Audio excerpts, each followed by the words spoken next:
सचिन और सीमा की कहानी के बीच एक और कहानी अब लोगों की ज़ुबान पर आने लगी है। वो कहानी है सोनिया और सौरभ की। आखिर ऐसा क्या हुआ कि विदेशी ज़मीन पर एक कहानी चली और वो अब नोएडा में पुलिस थाने कोर्ट कचहरी के चक्कर में फंस गई।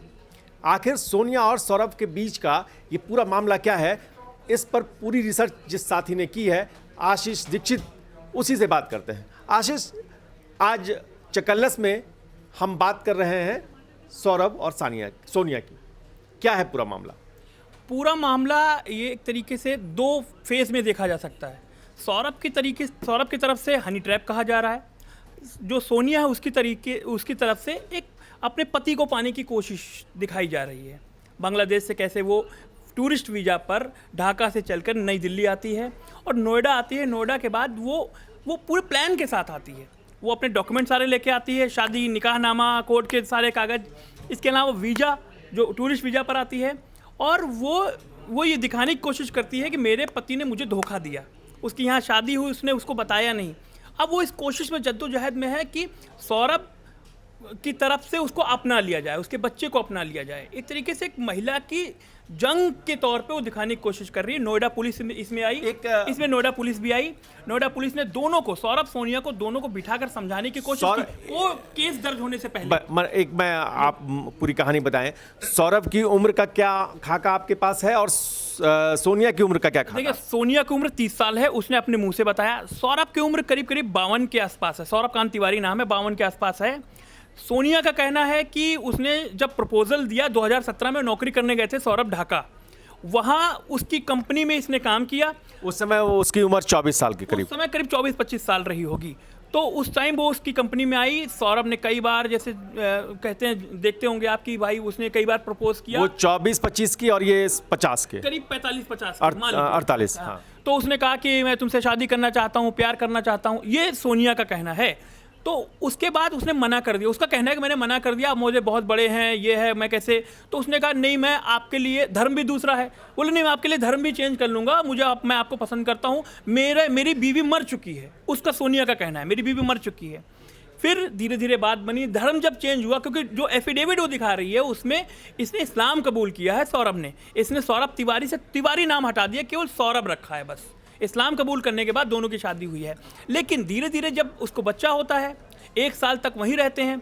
उसके बाद जब ये मामला पूरा खुलता है तो उसने कहा, जब पता लगता है बातचीत में, घर वालों से बातचीत होती है, तो पता लगता है कि शादी तो हो गई है लेकिन बीवी से अलग रहते हैं। ये चकल्लस में एक कहानी चल रही है और इस चकल्लस में वो छोड़कर चला आता है। खास बात है, उसके बाद छोड़ के चला, जब वो फोन नहीं उठाता है दोबारा, उसके बाद उसके फोन नहीं उठते, तब उसने पूरा प्लान, उसका कहना है, सोनिया का कहना है, मैंने फिर ये प्लान डिसाइड किया कि मुझे अपने पति के, अपने बच्चे के पिता के नाम के लिए मुझे ढाका से दिल्ली आना पड़ेगा और अपने हक की लड़ाई लड़नी पड़ेगी। ये है सोनिया और सौरभ के बीच जो ये कहानी चल रही है, इसमें अभी जो हम सुन रहे हैं वो एक ही वर्जन है। वो वर्जन है सोनिया की तरफ का, क्योंकि सोनिया से आज आशीष दीक्षित जी की बात हुई, लेकिन सौरभ का पक्ष अभी आना बाकी है। अगर आया है, उनका भी पक्ष आया। उनका भी हमारे संवाददाता ने जो टिक टैक किया, सुबह हमारे यहाँ लाइव भी बैठे हुए थे वो, उनका ये कहना है कि मुझे हनी ट्रैप में फंसाया गया है। मैं तो वहाँ नौकरी करने गया था, नौकरी करने के साथ ये लड़की आई, मुझे प्यार के जाल में इसने फंसाया, कुछ पैसे वैसा का भी मामला था। इन्होंने पैसा भी ऑफर किया, इतने करोड़ ले लीजिए, लेकिन वो तैयार नहीं हुए। अब पूरा मामला खुल रहा है धीरे धीरे हालांकि। लेकिन इसमें सबसे इंपॉर्टेंट बात है कि उनका यह कहना है कि मेरा जबरन धर्म परिवर्तन बांग्लादेश में करवाया गया है और मैं क्या करता, धर्म परिवर्तन न करता, फिर जान बचा के मैं जैसे तैसे भागा हूँ। लेकिन तस्वीरें कुछ और कह रही हैं।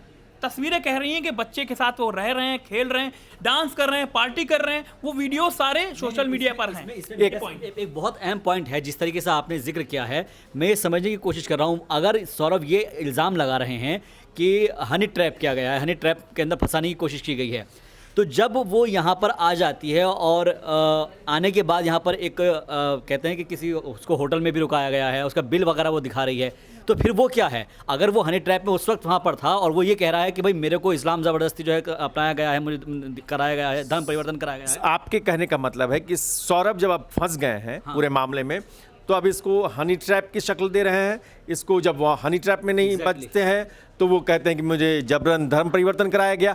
क्या ये यही क्योंकि अगर आप कह रहे हैं कि भाई चलो ठीक है, हम अगर उनके पॉइंट ऑफ व्यू से देखें कि वो बांग्लादेश गए, जाने के बाद में उसको हनी ट्रैप पे फंसा गया, इट्स ओके। लेकिन जब यहाँ पर आया और यहाँ पर उनकी जो वाइफ, कथित वाइफ है, वो यहाँ पर अगर आती है तो आपने उनके लिए इंतजाम क्यों किए? इसका मतलब ये है कि दाल में कुछ काला है और उसी दाल के काले को हमें सच बाहर निकालना। एक मिनट तमन्ना, मैं बताता हूँ एक पॉइंट और है।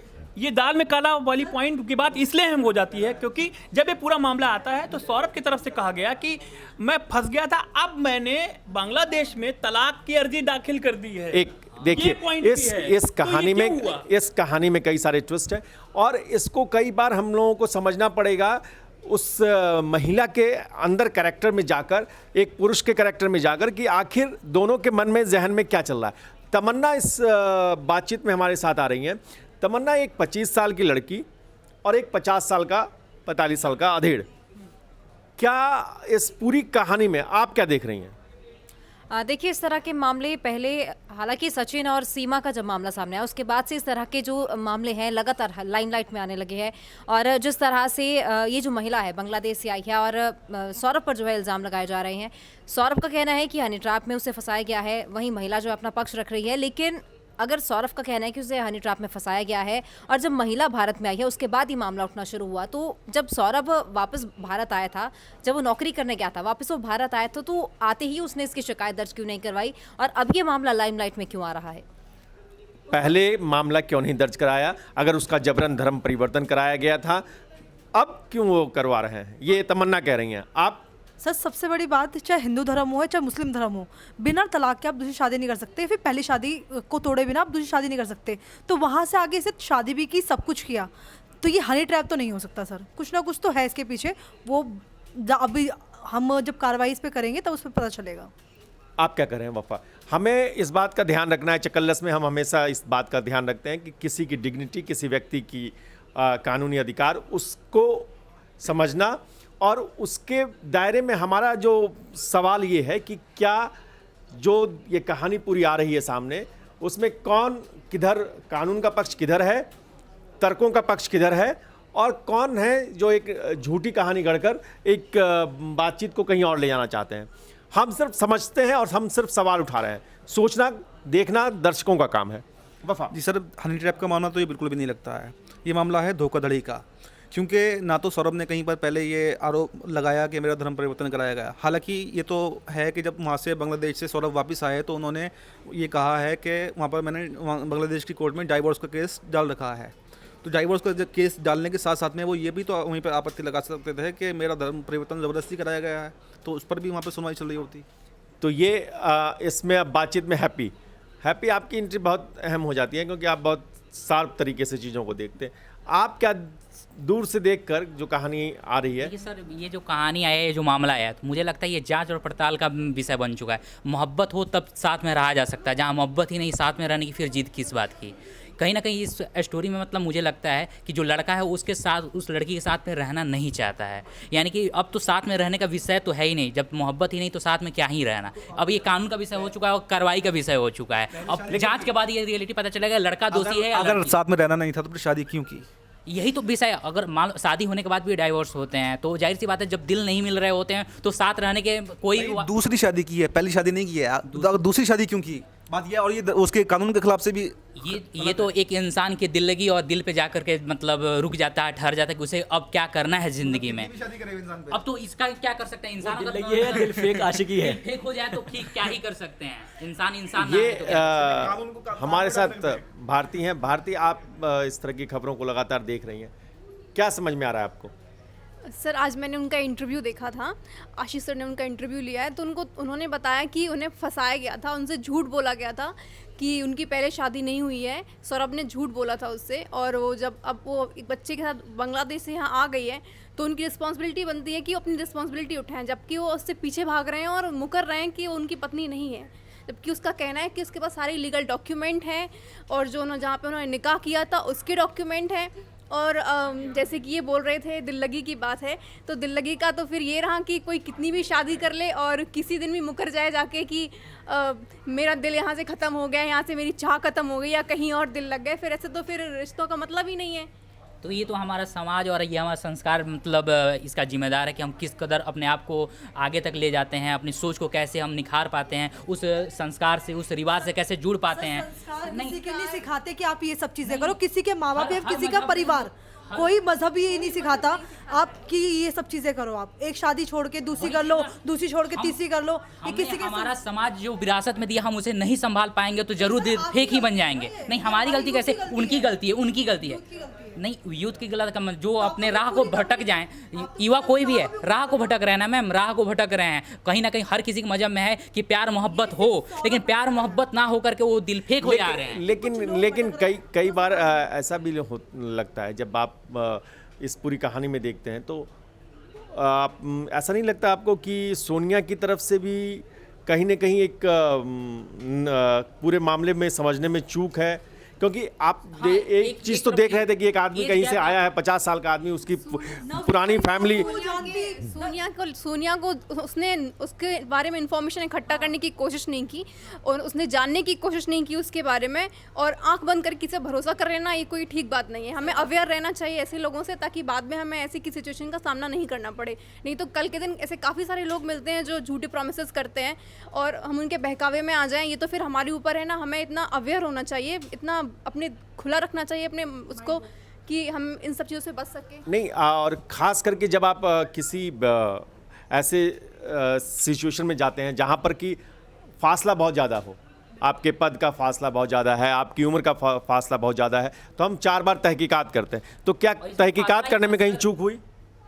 बिल्कुल तहकीकात करने में चूक हुई है, क्योंकि पहले वो शख्स है बांग्लादेश गया, नौकरी की, और उसके बाद कहा जा रहा है कि उसे हनी ट्रैप में फंसाया गया। कहीं ना कहीं लड़की की जिम्मेवारी बनती थी कि वो अपनी लाइफ आगे देख रही है, उसके बारे में पहले उसे सारी जांच पड़ताल करनी चाहिए थी, उसका फैमिली बैकग्राउंड क्या है, उसके फैमिली में कौन कौन है। क्योंकि कहीं ना कहीं अब ये भी देखा जा रहा है, जहाँ लड़का कह रहा है कि उसे हनी ट्रैप में फंसाया गया है, और उसकी हालांकि उसने पिछली बीवी से डिवोर्स नहीं लिया, उसका बच्चा भी है, तो एक हैप्पी फैमिली थी उसकी पहले, उसके बावजूद उसने दूसरी शादी की, दूसरी शादी करके बच्चा भी उसका हुआ, और जब महिला वापस उसके पीछे, सौरभ के पीछे बांग्लादेश से इंडिया आ गई है, तो अपनी कह लिया जाए कि अपनी जिम्मेदारी से वो कहीं ना कहीं मुकर रहा है। अब उसे जिम्मेदारी जब उठानी चाहिए तो जिम्मेदारी नहीं उठा रहा है, ये सिर्फ मजाक की तरह ये सब कुछ चल रहा है। अच्छा, मुझे एक सवाल मेरे जहन में आया है कि वो यहाँ पर टूरिस्ट वीज़ा पर आई है, और जैसे कि अभी आशीष जी बता रहे थे कि जो एक लॉयर है वो एक तरीके से उनको जो एक तरीके से मतलब संरक्षण दे रही है, जो भी कुछ उनको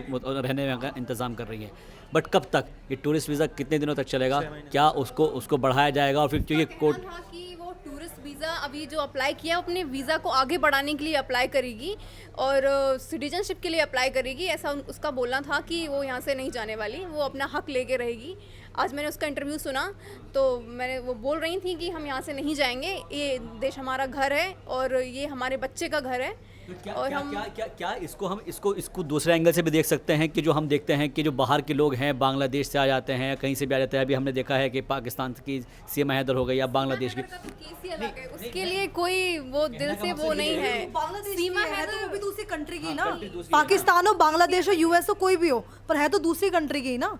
सीमा हैदर का केस बिल्कुल अलग हो जाता है इसमें, क्योंकि उसमें दोनों चाहते हैं एक दूसरे के साथ में रहना। यहाँ पर जो पति है वो चाहता ही नहीं है। कभी उस चाहत के चक्कर में उस बच्चे को लेके तभी तो वो यहाँ पे आई है। साथ रहने का सवाल नहीं है इसमें। सीमा हैदर एक तो इलीगल तरीके से आई हैं। सीमा हैदर अपने पति को छोड़ के आई हैं, अपने बच्चों को साथ लेके आई हैं। उनकी तो लाइफ का जो था सो हो गया, उनके बच्चों की लाइफ का सवाल है। उनके बच्चे भी बहुत छोटे हैं और जब जाके बड़े होंगे उनके बच्चे, तो समाज में क्या है, समाज कभी भी एक टाइम तक तो एक्सेप्ट करता है, लेकिन एक भी ऐसे ही वहाँ पे गया था, ऐसे उसको फंसाया, ऐसे शादी करी, सब चीजें करी, उसके बाद ऐसे ही यहाँ पे वापस आ गया। तो वो भी यहाँ पर ये सोनिया यहाँ पर चुक गई। फासला उसको समझ में नहीं आया। एक तो देश का फासला था, दूसरा एज का फासला था, जमीन आसमान का फर्क उम्र में भी देख लिया। सोनिया अपने पति के लिए आई है, तो सोनिया का एक लीगल वैलिड रीजन बनता है कि सौरभ ने धोखे में रख के उसको शादी की, उसके बाद उसको पता चला शादी के बाद और बच्चा होने के बाद कि उसकी सबसे इम्पोर्टेंट सवाल ये हो जा रहा है अब कि अब बच्चों का क्या होगा, नेशनलिटी का। जैसे अभी वफा भी कह रहे हैं कि नेशनलिटी का क्या होगा, क्योंकि हमने देखा है कि अलग अलग केसेस के अंदर में ना बच्चे पिस रहे हैं यहाँ पर, चाहे वो सचिन सीमा के हो या सीमा गुलाम के बच्चे हो या फिर अभी जो सोनिया है। तो सवाल ये है कि उन बच्चों का क्या होगा, मुस्तकबिल तो उनका ख़राब हो रहा है ना। बच्चों का मुस्तकबिल ख़राब हो रहा है और सवाल बहुत ऐसे हैं जो हमारी और आपकी बातचीत से नहीं सुलझेंगे। ये सवाल अब अदालत की चौखट पर हैं और कानून के हिसाब से, कानून की कसौटी पर क्या होगा उस पर हमारी भी नज़र रहेगी, आपकी भी नज़र रहेगी। देखते रहिए चकल्लस और इंडिया न्यूज़ के डिजिटल प्लेटफॉर्म के साथ जुड़े रहिए। धन्यवाद।